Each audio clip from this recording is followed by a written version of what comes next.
No one can keep a secret forever. Restaurant owner Lisa Underwood is beloved in her community. Lisa was attractive. She was very industrious. She was a hard worker, and she took very good care of her son. But when this pregnant young mother fails to show up for her baby shower, it was very unlike Lisa to just disappear, completely out of character. a frantic search uncovers a bizarre web of deceit. Everyone has secrets. We all do. The question is, could your secrets be deadly to someone else?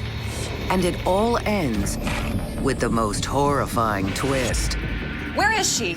I'm gonna kill her. When you learned the full story, it was even worse than you had imagined. Soon, every dirty little secret will be revealed.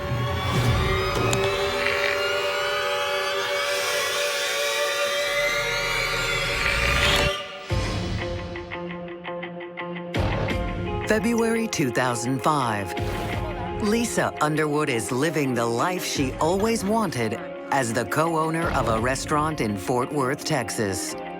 She started in restaurant work when she was a teenager, and her dream was one day to have her own restaurant, and that's what she did. It seemed like an idyllic life. She seemed to love her business, love her customers, had lots of friends and family. She seemed to have everything you could possibly want, including a growing family. No, she's kicking right here, right here. 8 months pregnant, Lisa's excitedly preparing for the birth of a baby girl. She's already a strong single mother to 7-year-old Jaden. I don't think she planned to have a second child, but when the second child came along, she was stepping up to the plate and doing every single thing that a mother needed to do. And by this time, she had done it once before. She was better prepared for it. But 8 months into her pregnancy, no one knows who the baby's father is. Lisa's not in a relationship and doesn't appear to be interested in revealing her secret. Please, you can tell me. Lisa wasn't very public with her pregnancy and who the father was. That was fine with her. She was going to raise her child just as she had raised Jaden. I've heard different people talk about the fact that they weren't sure who the father was, but financially she was doing okay. Lisa was comfortable with raising 2 children alone. With a thriving business, a happy family, and the love and support of friends, Lisa Underwood is excited for the future. But the future she imagines is nothing like the nightmare that awaits her. On February 19th, 2005, Lisa's mother, Sheila, and her best friend and business partner, Holly, throw her a baby shower at her restaurant. Did you do a great job, right? Everything is beautiful. No. She didn't have a baby shower when her son Jaden was born, so this would be the first baby shower she had. So she was very excited about it and looking forward to that. Thanks for coming out. This is so great turnout. Friends and family had arrived, and everyone was waiting for Lisa to arrive. She should be here anytime soon. But Lisa and Jaden don't show.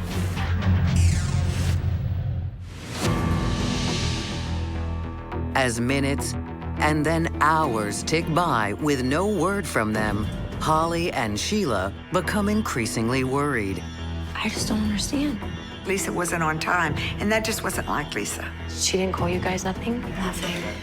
She kept her appointments, and with a party that she was so excited about, everyone thought she'd be early, not late. No one knew where she was, and it was very unlike Lisa to just disappear, especially when she knows people are expecting her to be somewhere. If it was something small, like she would have called. She would have had, God forbid, an accident or something. I know. Sheila was very worried and very concerned, Anyone come in early labor or from an accident, anything. to the point where she started calling hospitals to see if maybe there had been an accident. Lisa was 8 months pregnant. Perhaps something had happened to the baby. I cannot find my daughter. When Sheila's attempts to locate her daughter and grandson yield no results, she calls police. Police normally wait 24 hours with an adult that is missing. But when the police discovered that there was also a 7-year-old child missing and that Lisa was 8 months pregnant, the concern was very strong at that point. I need help finding my daughter, please. We'll send somebody right over. Police question Lisa's friends and co-workers, Does she seem upset about something? listening for clues that may reveal where she's gone. See, that's the thing. There isn't any out of the ordinary behavior. But they say she mentioned nothing about a spur-of-the-moment trip or anything else that seemed out of the ordinary. She's pregnant, she loves her son, she runs a business. It's not likely that she would just get up and get out of town. Police check with Lisa's doctor, but she hasn't been in with any medical issues. So she was perfectly healthy? So they search her home. Locked? Yeah, it's locked. Doesn't seem like anybody's home. Her car is gone, but there are no signs of forced entry, and nothing appears to be amiss. The front door was locked. It didn't appear that any windows had been open. So it appeared normal that Lisa had just gone off. But upon closer inspection of her home, police discover some disturbing signs that Lisa didn't leave voluntarily. There are fresh stains on the carpet that look like blood. It appeared that someone used chemicals in an attempt to clean the blood off the carpet. Detectives quickly rule out some kind of accident as the cause for the blood. You have to deduce here that if someone was injured, she would have immediately made contact with her partner or her mother, and that didn't happen. Clearly, you can see that someone made an attempt to clean up the blood that was on the floor. That means if that were Lisa, then if she had that kind of time, then she would have made some kind of phone calls. Investigators notice something else strange, too. Jaden's glasses have been left behind. Jaden couldn't see without his glasses, and he went nowhere without them on. So it was very unusual that they found those glasses there. Police declare the house a crime scene and issue an Amber Alert for the missing mother and son. This is not someone just wandering off and not communicating with their family. This is clearly either a missing child or an abduction or a kidnapping. They clearly understood that there was some sort of foul play involved and that she and Jaden were in danger. But who would want to hurt this beloved member of the community or her son?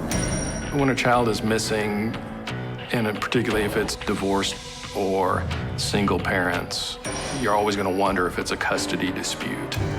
The father of the missing child would be a very crucial person to talk to because you don't know about that relationship.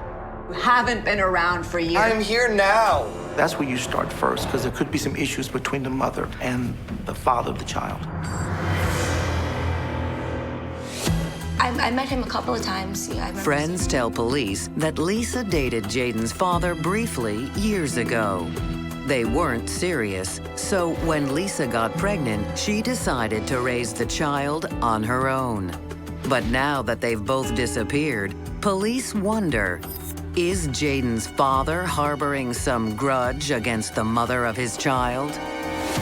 And could he have taken drastic measures to change their arrangement?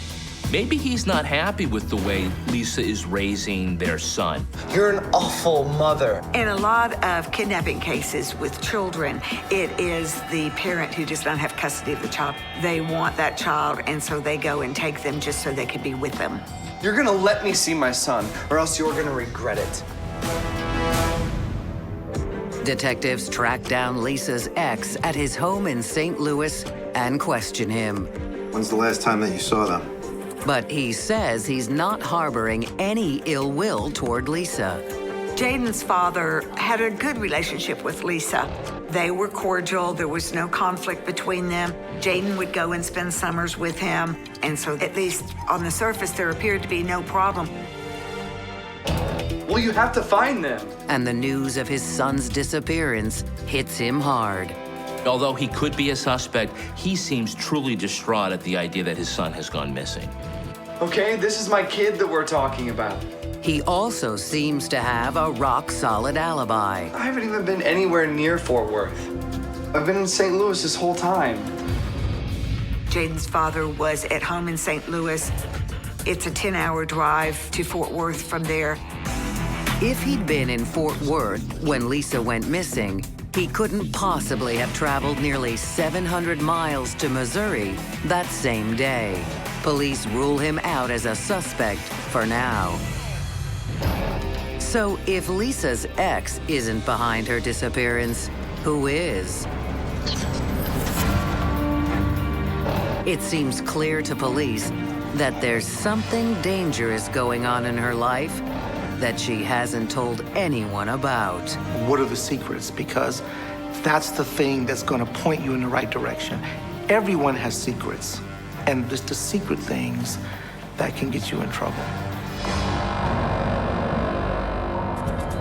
The one secret police know Lisa's keeping is a huge one: the identity of her baby's father. So this leads investigators to think, why is she keeping this a secret? Could this somehow be related to her disappearance? Detectives focus their efforts on solving Lisa Underwood's biggest riddle. And when they learn what's been going on in her bedroom, it becomes clear there was trouble brewing between the sheets. I'm the father of that kid. Do you understand me? This was not going to end well. It's not mine, I'll tell you that. It sounds terrible, and every little detail you get, it's worse and worse.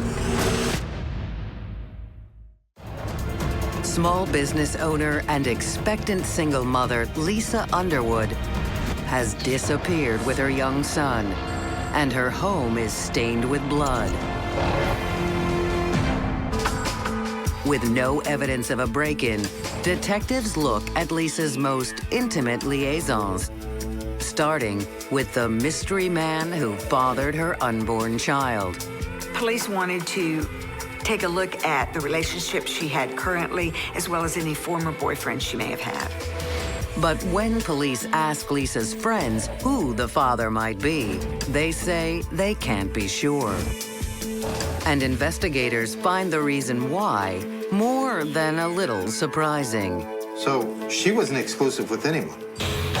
Before her pregnancy, she'd been dating at least 2 different guys. Investigators find out that Lisa isn't just this buttoned-up businesswoman, single mom. She's actually very social. She dates quite a bit. Not seeing anyone exclusively, but she's out there on the dating scene. One of the men Lisa had been seeing was Stephen Barbie, a regular at her restaurant. Stephen was a successful businessman, nice-looking young man, very intelligent. He had taught Bible classes at his church. He also had been a reserve police officer for a small local police force. He seemed to be a pretty good boyfriend. The two of them had fun together. I've got a shot. But according to Lisa's friends, she and Stephen weren't exclusive. Lisa had other men in her life, and he knew it. Police speculate if Stephen wasn't happy with that arrangement, 5, 6, 7, who knows how many guys he slept with? could that have something to do with Lisa's and Jaden's disappearance? What's your relationship with Lisa? Detectives question Stephen. We went out a few times. But he says that his thing with Lisa was no big deal. He and his wife had recently divorced, and so Stephen was playing the field. He was having a time as a single man.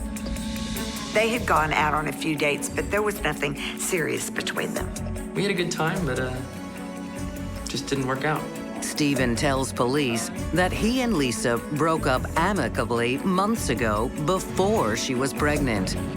We ended things on friendly terms. And on the night in question, he has an alibi. I was with my buddy Ron. Rod. Yeah, we were working in the garage on some yard equipment. Stephen told the detectives he was at a co-worker's house working on some of their equipment for work. They had performed some maintenance on some equipment that they had, and that they'd eventually gone their separate ways. Took us pretty much all night. Stephen's alibi checks out, and investigators find no evidence connecting him to the crime scene in Lisa's home. Stephen was very cooperative with the investigators. He let them search his car for blood. He said he would do whatever he could. So he didn't really give off the vibe as somebody who was keeping a secret himself. Detectives decide it's time to move on with their investigation. They turn their attention to the other man Lisa's friends know she'd been dating. The other man in Lisa's life was named Ed, and he was a musician. And Lisa had been dating him off and on for some time. This other person, she was dating far more seriously. She had even introduced him to Jaden. According to Lisa's friends, she was 99% certain Ed was not the father of her baby and had recently broken things off with him. I would make a great father. But did Ed disagree about being the father of the baby? That's my kid. I don't see a future for That's my child. What can you possibly do for me that I can't do for myself? If he believed Lisa wasn't giving him a chance to be a father, could he be behind her apparent abduction? Or did he discover he wasn't the only man sharing her bed and react violently? He could be worried that Lisa's baby is his. Or either way, you have to look at this musician as a potential suspect.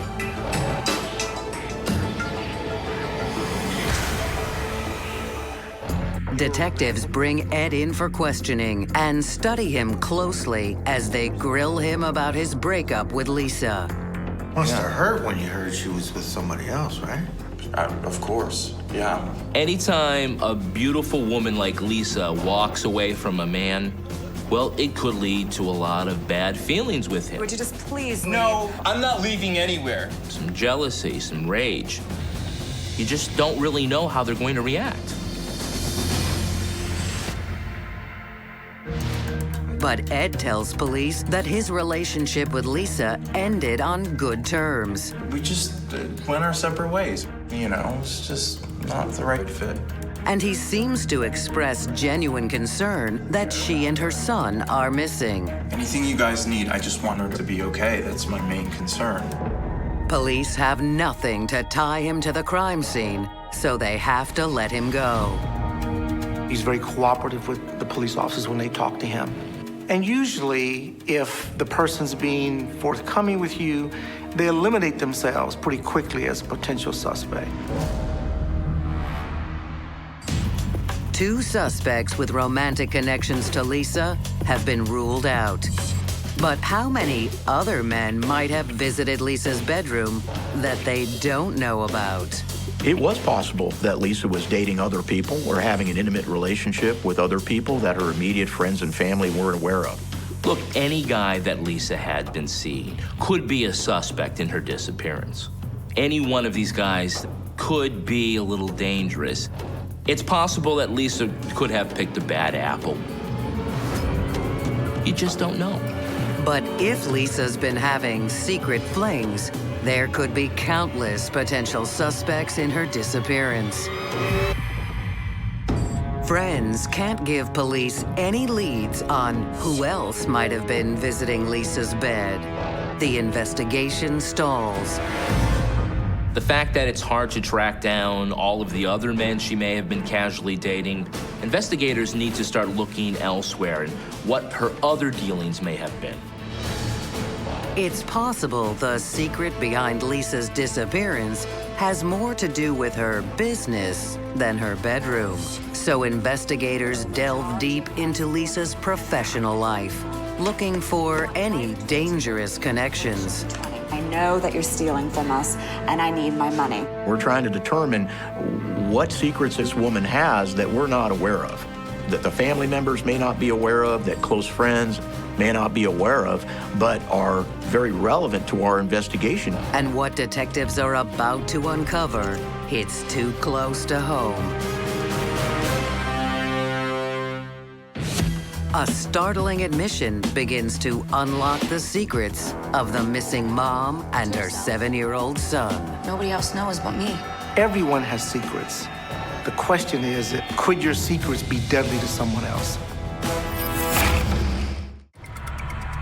Police in Fort Worth, Texas, have been unable to locate Lisa Underwood and her son, Jaden. With each passing day, investigators doubt more and more that the missing mother and child will be found alive, if they could be found at all.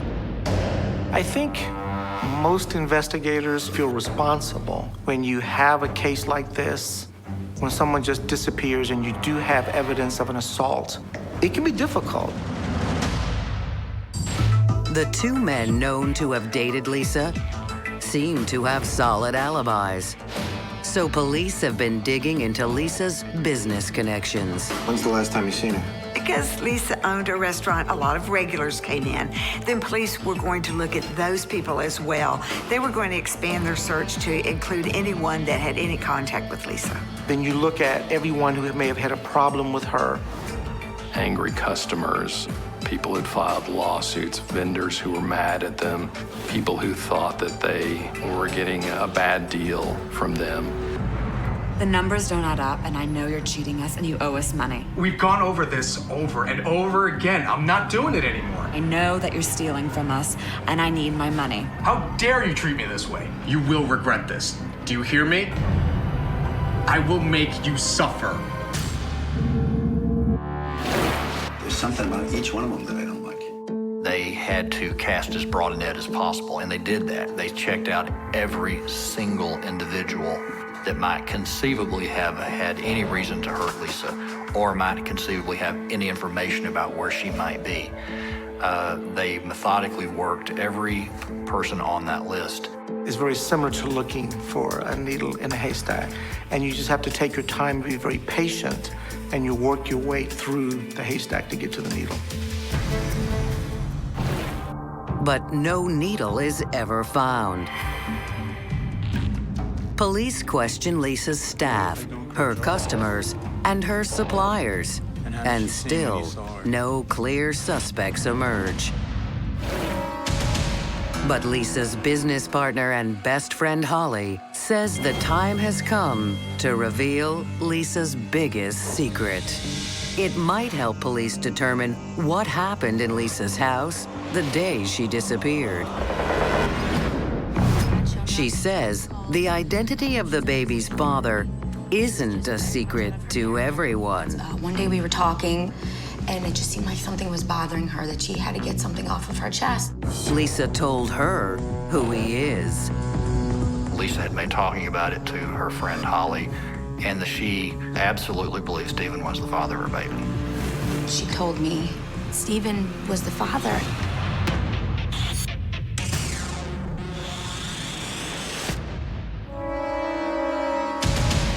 Holly tells police that Lisa's secretly been pressuring Stephen to take some financial responsibility for their child. I need money for this baby, and this is your responsibility. And that's led to some heated disagreements. They had been arguing over this child that Lisa was carrying, and that Lisa had confronted Stephen with the possibility that he was the father. Yeah, take a blood test and come back to me, but I'm not gonna be responsible for a baby that isn't mine. It's responsibility. A responsibility he didn't want. He didn't want to have to pay for this baby. This revelation puts Stephen Barbie back on police radar as the most likely suspect. But he's cooperated fully so far, has a strong alibi. Oh, I was just with my buddy Ron. And there's no evidence linking him to the blood-stained scene in Lisa's house. Could he really be responsible for whatever happened there? Lisa's friend Holly certainly thinks so. Holly said that if anything ever happened to Lisa, that she would think that Stephen Barbie had something to do with it. What Holly reveals next finally gives investigators something to work with. She says there's a reason why Lisa didn't want word to get out that Stephen fathered her child. Because he recently married another woman. He married her in December. Although she knew about Lisa, she did not know the truth about Lisa. The story that Stephen had given her was that Lisa was just some crazy woman that he had dated a few times and had become obsessed with him. The truth was quite different. This lady is psycho. Don't lie to me. I'm not an idiot. You're the one that I love, okay? You better never see her again. Stephen Barbie has an alibi and may not be behind Lisa's disappearance. But now police wonder, did his new wife discover that another woman is carrying her husband's love child? Imagine that you're a newlywed and you find out that your husband is perhaps having a baby with another woman. Well, that is not going to sit well around the dinner table. That could just bring the marriage to a crashing halt. I mean, hell hath no fury like a woman scorned. What's her name? Lisa? Where is she? I'm gonna kill her. How dare you? If she was jealous, if she knew about the baby, if she was concerned about losing Stephen to this woman, all of those things provide motive for kidnapping and murder. Did Stephen Barbie's wife do something to Lisa to keep her secret from ruining the perfect life she'd built for herself? Detectives think it's time they had a conversation with the new Mrs. Barbie. But before they can, they get a call that spins the whole investigation around. Something unexpected has been discovered, and it leads investigators to believe Lisa's secrets have had deadly consequences. A lucky break, a mysterious encounter, and deadly secrets caught on video. Fear is the motivating factor in keeping secrets. You're afraid of being exposed. The bigger the secret, the bigger the fear, and the more dangerous the situation. I know you're sleeping with that slut. Detectives are beginning to suspect Stephen Barbie's new wife may be connected to the disappearance of his ex-girlfriend, Lisa Underwood, and her 7-year-old son, Jaden. If you come near my husband one more time, I will kill you. But then they get a call about an abandoned vehicle. It seems like just a routine report at first, but when police arrive on the scene, they quickly realize it has the potential to solve their case. This is Lisa Underwood's car. It's the big break detectives have been hoping for. But unfortunately, they find little to help their investigation. When they found the vehicle, there was no sign of either Lisa or Jaden anywhere around. There is no signs of a struggle, and there's no forensic evidence that's obvious to investigators, such as blood or any evidence that there was a crime committed in there. It really gave them no leads, no clue as to how the vehicle had gotten there or who had taken it. But police do find something, and it doesn't bode well for the missing mom. They did find her keys. They had been thrown from the vehicle. The problem with this is, if Lisa took the car on her own, why would she just abandon it? This is very troubling. Somebody just doesn't drive their child off into nowhere and abandon their car. So the possibility of foul play seems now very likely. It heightened the concern for the police. They really believed at that point they may never find them alive. what happened to Lisa Underwood? The scene reveals few answers, but just as detectives seem to be at an impasse, intriguing new information comes to light about the night that Lisa and Jaden went missing. Sir. Around the time Lisa's car was abandoned, a deputy happens to find a man walking along this road very close to where that car had been abandoned. Why don't you go ahead and keep those hands where I can see him? The person appeared to be covered in mud. Not head to toe, but he had fresh, wet mud on him. Sir, why don't you stay right where you are now? The deputy says he attempted to question him, but the man took off. Sir! Sir! And got away. Just hot-foots it as fast as he can. I'm gonna take off in the woods and see what I can find, over. And although they searched the entire area for the next couple of hours, they were never able to locate the individual. Investigators suspect the deputy's encounter is connected to their case. But how? Could he have been somebody that Lisa knew? Could he have just held up her car? Is this somebody who may have a motive to harm her and her son? With nothing but the deputy's description to go on, detectives realize it will be next to impossible to track this mystery man down. But the deputy has an ace up his sleeve. He says his dashboard camera was rolling the whole time. And when he shows investigators the footage, So this is the guy I stopped to ask for questions, and he just... they're stunned to discover that they think they recognize the muddy man in the video. I think this is our guy. You can see an individual who's maybe a little shorter than medium height, white male, wearing blue jeans, about the same size, about the same shape, about the same description as Stephen Barbie.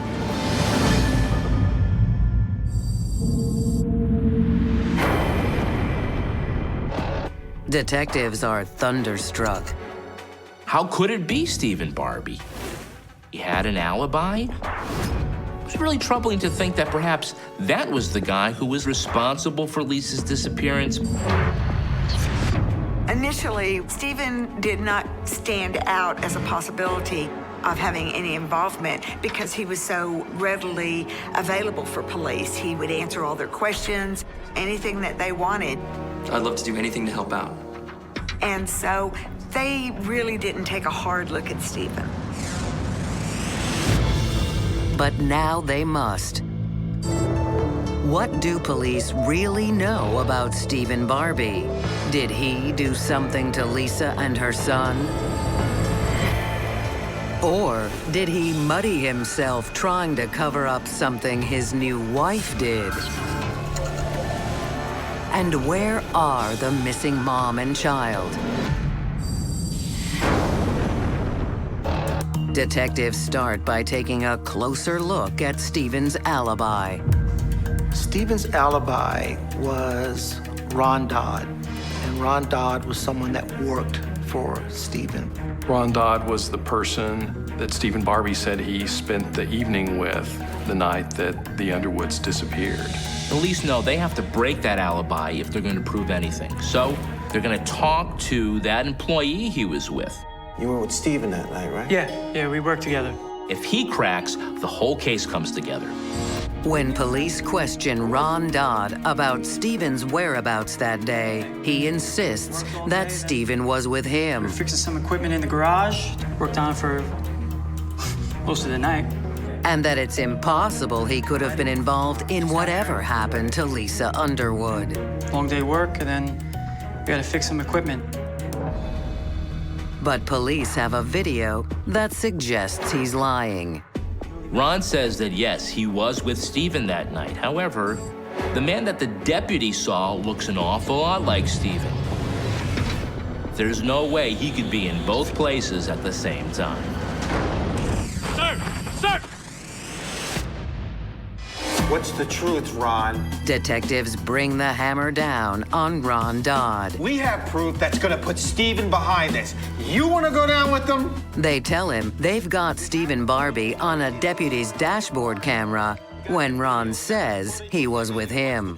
If he's lying to protect his boss, he's going down as an accessory. The pressure is now really on Ron to prove that he's innocent. These bodies. What happened, Ron? Realizing the situation he's in, Ron finally cracks. All right. He tells investigators exactly what happened that night. But I had nothing to do with it. But you gotta believe me. All is revealed, along with a shocking twist that no one sees coming. You have every element that you could have in a terrible murder all wrapped into one. He's got the reason, he's got the motive. Detectives suspect that Lisa Underwood's ex-boyfriend, Stephen Barbie, knows what happened to Lisa and her son. But without victims' bodies, they're unable to tie him to any kind of violent crime. From the beginning, what happened? So they lean on his employee, Ron Dodd, who is Stephen's alibi the day Lisa vanished. He was with me all night. We were fixing some equipment. But investigators know they need to break that alibi if they're going to prove he's responsible for Lisa's disappearance. Don't tell me you don't know. I want the truth. The pressure from the investigators is weighing on him. All right. Ron Dodd admits that Stephen Barbie was in Lisa Underwood's house the day she vanished. He's certain of it because he dropped him off there. His belief was that Stephen went to Lisa's house to square things on the matter of child support. They think you can just sleep with me and get away with that. I'm not paying you a dime. It's not my baby. They were going to have this, I guess you could call it a showdown. I will get blood work done, and then I'll show it to your wife. I'm not gonna say anything to anyone. Swear you'll regret it. Ron tells police things must have gotten out of hand because later that day, Stephen called him asking for help. Said to meet him on the side of a road and to bring a shovel. A shovel? I don't know for what. It could have been for a deer for all I know. I don't know. When Ron arrived by the side of the road, he saw it, the bodies of Lisa and Jaden. I was scared. I don't know what do I do? I just said, what's going on here, Stephen? Stephen Barbie was telling him that he was trying to keep his wife from finding out that he had gotten Lisa Underwood pregnant. Don't you dare threaten me. And that he had killed them. Ron tells police he doesn't know what Stephen did with the bodies. I didn't help him bury them. Just saw the bodies and I got out of there. And without bodies, all police have to go on is Ron's statement. It's too big a risk to arrest Stephen Barbie. To make an arrest, I have to take all the evidence I've got, present it to a group of citizens, and they have to say collectively, yes, you have enough that you can go forward to trial with this. If we don't think we have enough to do that, you don't want to jeopardize a case by hastily making an arrest. You be very careful with that. If police are going to get Stephen Barbie for murder, they'll need him to confess. Police bring him in once more. I already told you I don't know anything. At this point, Stephen's totally denying that he's involved in their deaths at all. I wasn't there! Explain this. That's when interrogators confront him with the dash cam tape and Ron Dodd's statement. It looks an awful lot like you, doesn't it? What happened, Stephen? When the detective started to ask him harder questions, he could not answer them. And it didn't take long before his house of cards started to collapse. Okay. At this point, Stephen's totally denying that he's involved in their deaths at all. And so with that with that information, the confession from Dodd, that helps us along with where we've already kind of pushed Barbie into admitting that he'd lied about the fact that he ran from the officer. And so with that lie, and then this other compelling information from Ron Dodd, that helped Barbie say, okay, let me tell you the truth. Stephen Barbie finally spills all his dirty secrets. I didn't mean for this to happen. Stephen admits that he went over to Lisa's house and confronted her about the baby. Find out whose it is, but it's not mine, I'll tell you that. He said that Lisa wanted him to provide health insurance for her unborn child. You're gonna give us the money that we deserve. He had a new beautiful wife, and he was worried she would leave him if she discovered that he had had a relationship with Lisa and that Lisa was carrying his child. How dare you? You are everything to me. Don't touch me. He had everything going, and he didn't want anything to disrupt that. You're not gonna say anything. Take to responsibility for your actions. Give us our money so we can get health responsibility for insurance. your action. An argument developed. The argument became physical.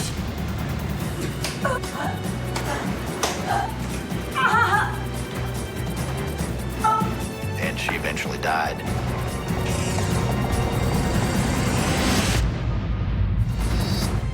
And then he killed Jaden because he didn't want the child to identify him. To murder anyone, especially a child, I think takes a person without a soul. I think a person who could do that is capable literally of anything. Anything to protect themselves from the slightest perceived threat. Stephen Barbie tells police where they can find the bodies and is charged with 2 counts of murder. But there's one final, devastating twist to the case. Now that Lisa's body's been found, her autopsy reveals a crushing piece of news about her baby's father. When the DNA was finally done, it was determined that Stephen Barbie was not the father. How easily everything could have been prevented. Murders are pointless, but this had the feeling that it was even more pointless than most. Had he waited, had he just simply done the right thing, he would have been free. And Lisa and Jaden would be alive and well and doing whatever they would be doing now. Instead, he's on death row and they're in the grave.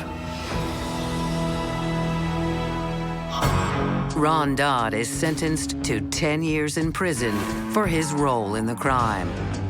Stephen Barbie is convicted of capital murder and sentenced to death.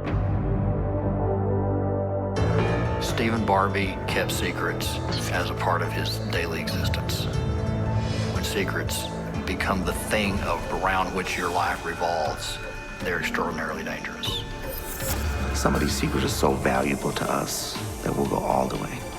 We do ungodly things sometimes to protect the secrets that we possess. Stephen Barbie murdered Lisa Underwood and her son and unborn child because he feared his dirty little secret would ruin his life. And in the end, that's exactly what it did.